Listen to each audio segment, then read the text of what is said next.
En premier lieu, géographiquement, ça ne tient pas la route. Quand on regarde la carte, il y a une hérésie qui vous saute aux yeux. L'Empire du Milieu, nous dit-on?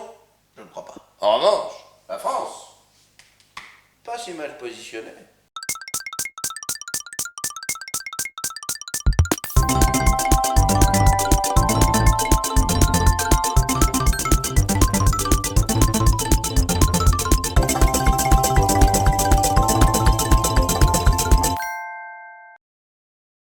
Avez-vous remarqué? Il communique le plus souvent par allégorie ou par chiffre. B41 à 12, menu J13. C'est ce qu'on appelle des haïkus.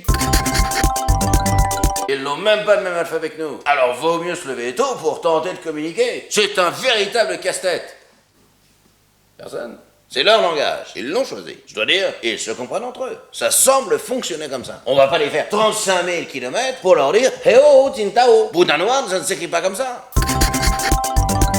Nos amis ont, et il faut le reconnaître, une alimentation des plus saines. Alors, ça ne se voit pas forcément au tas. Mais ils sont en excellente forme, croyez-moi. Ils mangent de tout, et ça leur réussit. Excepté peut-être certains obèses qui s'exhibent en string, ils se donnent en spectacle, c'est tout bonnement pitoyable. Ce qui fait leur force, c'est leur audace. Alimentaire, j'entends. Il fallait en avoir une paire pour s'attaquer aux araignées, aux cafards, aux lombriques, aux algues. Non, vraiment, chapeau.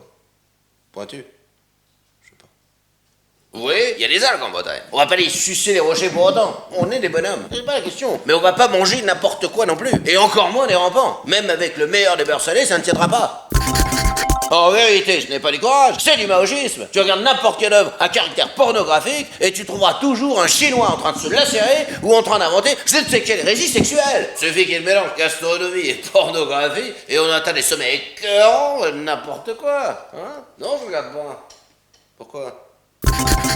Et ils ont ces petits gâteaux rigolos que l'on déguste en fin de repas. Alors c'est tout à fait ludique. À l'intérieur, il y a un petit message qui fait réfléchir. Enfin, il faut réfléchir. Entendons-le bien. Ce ne sont pas les apéricubes non plus. Ou alors c'est de l'humour. Dans ce cas, il faut qu'on m'explique. L'humour chinois n'est peut-être pas tout à fait palpable. Est-ce que tu as déjà entendu une blague chinoise peut-être? Et tu l'as comprise? Eh bien voilà, moi non plus. Moi je trouve qu'ils ont beaucoup de mal à se déprimer.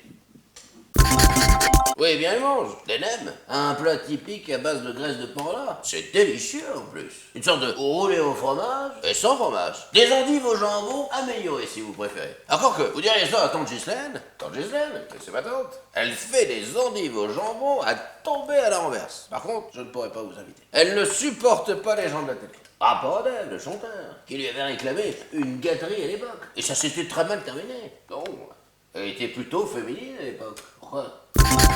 2. La soupe. Faut dire que c'est pauvre. Si, c'est pauvre. Il n'y a pas beaucoup de grandes villes là-bas. Sans doute, ils n'ont pas su s'allier à une grande force économique. Mais enfin, regarde leur drapeau. Il y a quoi? 4 étoiles? 5 étoiles? Je t'invite à regarder si c'est pas déjà fait. Celui de l'Union Européenne, tu verras comment on est sacrément membré. La République populaire de Chine. Mais moi, tu me dis populaire, je pense Patrick Sébastien. Alors, ils font peut-être tourner les serviettes, mais certainement pas d'économie. Sinon, ils ne se seraient jamais fait inviter à la conférence de Bandung. Une sorte de club où tout le monde est fier d'appartenir au tiers-monde. Non, vraiment, on éduque les pays dans une fainéante glorification de l'échec.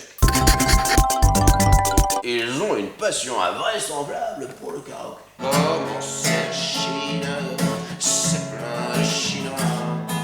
Je les imagine poussant les pouces en bois. Allez!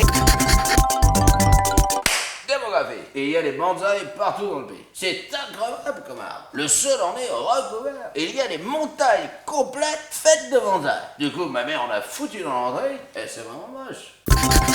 Je ne comprends pas qu'on ne mette pas nos propres arbres. À ce moment-là, on s'habille tous en ninja et on défile dans la rue avec nos sabres en criant « Hey, vive la mondialisation !» Non mais bien sûr, mais c'est vous! Je me pose juste la question, voilà tout. Est-ce que chez eux, ils mettent dans l'entrée des châtaigniers? Non, crois-moi mon copain qu'avec les portes coulissantes, ça serait d'un compliqué.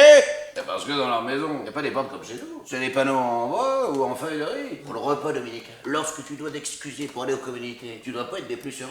Une petite perlouse et la diplomatie en plus. Après, il y a le savoir-vivre.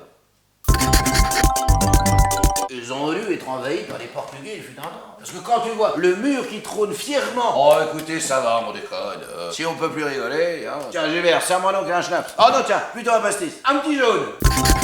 Et soit, il y a eu Pearl Harbor. Ils ont perdu. Et bêtement, en plus. Évidemment, ils sont allés avec des avions. Ils y seraient avec des sous-marins si t'étais plus discret. Banzai! Là, le gamin américain qui s'exerce le plus innocemment du monde au baseball. Et il voit un avion passer dans le ciel. L'avion n'est pas américain. Et... Je vais te dire, à l'époque, ils avaient l'œil. C'est pas comme aujourd'hui, où ils sont tous en train de se picoler sur les internets. Et en plus, Pearl Harbor, c'était une base militaire respectée. Alors le gamin, il lance une pierre au hasard. Hop, ça tombe sur du gradé. L'alerte est donnée. Erreur stratégique. Ah ça, ils n'ont pas inventé la poudre à canon. Hein. Résultat des courses, une bombe atomique sur la gueule, histoire de les calmer. Little Boy était allé claquer la bise à Tonton Héros.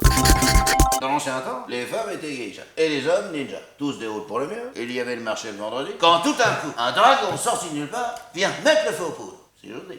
Ah, c'est leur histoire. C'est marqué dans leur manuel. N'invente rien. Il faut sortir aussi le dimanche plutôt que de faire du montage là. Alors ça c'est sûr. Pour faire l'habillage vidéo, il y a du monde. Mais quand il s'agit d'étudier l'histoire des nations, il n'y a plus personne. Alors tu seras gentil d'arrêter de m'interrompre quand j'expose la tragique histoire du Japon. Merde. C'est le Japon ou la Chine? J'ai un doute maintenant. Des dragons, pareil. Depuis plusieurs années en plus. Ils gouvernent paisiblement du reste. Alors, nous, on est loin. Ça nous concerne pas. De notre point de vue, ça peut paraître aberrant. Mais... Vraiment, je ne comprends pas. Toi qui t'y connais en informatique et internet et toute pataquès, tu devrais bien avoir des amis chinois. Et ils ne t'en parlent jamais. Après, moi aussi, si j'étais gouverné par un dragon, je n'irais pas le crier sur tous les doigts, c'est sûr. Ping-pong. N'avez-vous jamais entendu? Quand la Chine s'éveillera, le monde tremblera. Laissez-moi vous spécifier que pour le moment, ce n'est pas nous qui devons craindre le plus de séismes.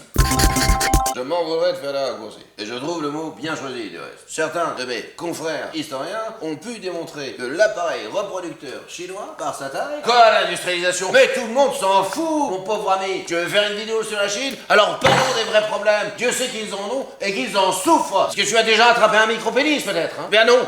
Non, par définition, c'est impossible. Tu veux dire que je me trompe? C'est ton ami chinois qui te l'a montré, peut-être? Quand vous vous promeniez main dans la main chez les frères Tang? Oh, mais tu ne serais pas de la jaquette, des fois. Ne change pas de sujet, veux-tu? C'est un grave problème. Tu en as parlé à tes parents? Donne-moi leur numéro. Non, mais je ne juge pas. Seulement, la prochaine fois, j'apprécierais fortement que les présentations avec l'équipe technique soient faites de manière équitable. Comme ça, on sait à quoi s'en tenir. 28. Mais oui, Gilbert, et qui ramène de quoi recharger? Tu vas voir qu'on va apprendre que Gilbert fait les passes au bois. Non, quel monde on vit. Il n'y a plus de jeunesse. Moi, de mon temps, ça serait jamais venu à l'idée de tripoter son camarade, aussi bon camarade soit-il. C'est le fameux monde du show business, c'est ça? Oh, ben je ne te savais pas si impliqué. En tout cas, ce n'est pas ça qui nous rendra Jonassin, ni ne rallongera la bite des Shintok. À bientôt pour les prochaines vidéos des tutos de Toto. Je comprends pas, Gilbert. Il est vexé, le petit. Mais il est pas chinois. C'est parce que j'ai dit qu'il était pédé, tu crois? Moi, je m'en fiche qu'il soit mot. Faudra juste surveiller nos arrières.